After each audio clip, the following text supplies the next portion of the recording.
ইংল্যান্ডের MP tulip Siddiqui তার বাংলাদেশের পাসপোর্ট এবং আইডেন্টিটি কার্ড রয়েছে। তিনি ব্রিটেনেরও কি বলে যে নাগরিক হয়েছেন, এবং নাগরিক হয়েছেন বলেই তো সেখানে তিনি এমপি হতে পেরেছেন। এই যে প্রবঞ্চনা, প্রতারণা, মানুষের চোখকে ফাঁকি দিয়ে অপকর্ম করা, এটা যেন একেবারে ডাল ভাত হয়ে গিয়েছিল। শেখ হাসিনার জন্য এই সমস্ত অপকর্ম করার কোনো বিষয় ছিল না।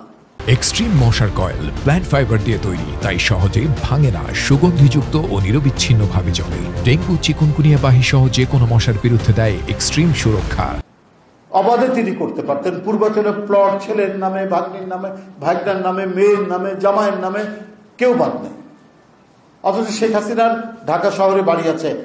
নিয়ম অনুযায়ী ঢাকা শহরে যদি বাড়ি থাকে সে আর কোনো সরকারি প্লট পেতে পারে না, কিন্তু শেখ হাসিনা গায়ের জোরে, তার ফ্যাসিবাদী শাসনের জোরে তার আত্মীয় স্বজনের নামে সেটা করেছে।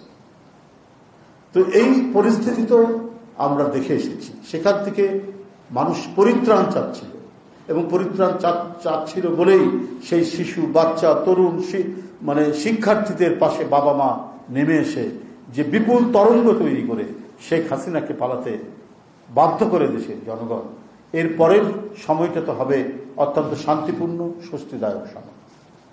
সেখানে যদি কিছু কিছু ঘটনা এমন ঘটতে থাকে যেটিতে জনসমাজের মধ্যে ভীতি এবং শঙ্কা তৈরি করবে কেন? আপনার এই যে মব সংস্কৃতির কথা যেটা বলা হয়েছে, 2 দিন আগে রংপুরের তারাগঞ্জ উপজেলায় হিন্দু সম্প্রদায়ের 2 জন মানুষ, একজন প্রদীপ লাল, একজন তারাপদ লাল, এই ধরনের একজন নাম, তাদেরকে এই মব সংস্কৃতি অর্থাৎ বেশ কিছু লোক মিলে তাদেরকে পিটিয়ে মারল। কত দুর্ভাগ্যজনক। পুলিশ সেখানে গেছে, খবর পেয়ে গেছে, গিয়েও ফিরে এসছে যে মবের মধ্যে পড়তে চায়নি। এই যদি আইন শৃঙ্খলার পরিস্থিতি হয়, তাহলে আজকে সাধারণ মানুষের নিরাপত্তাটা কোথায়? এটা তো আজকে সবচেয়ে ভাবিয়ে তুলেছে। এই মব কালচার একটা ক্যান্সারিয়াস গ্রোথ, একটা বৃহত্তর ক্যান্সারের ঘা তৈরি করেছে আমাদের জনসমাজের মধ্যে। অন্তর্বর্তীকালীন সরকারের তাদেরকে তো এই প্রচেষ্টা নিতে হবে, দৃষ্টান্তমূলক শাস্তি দিতে হবে। কারো হাতে আইন তুলে নেওয়ার কোনো অধিকার নেই।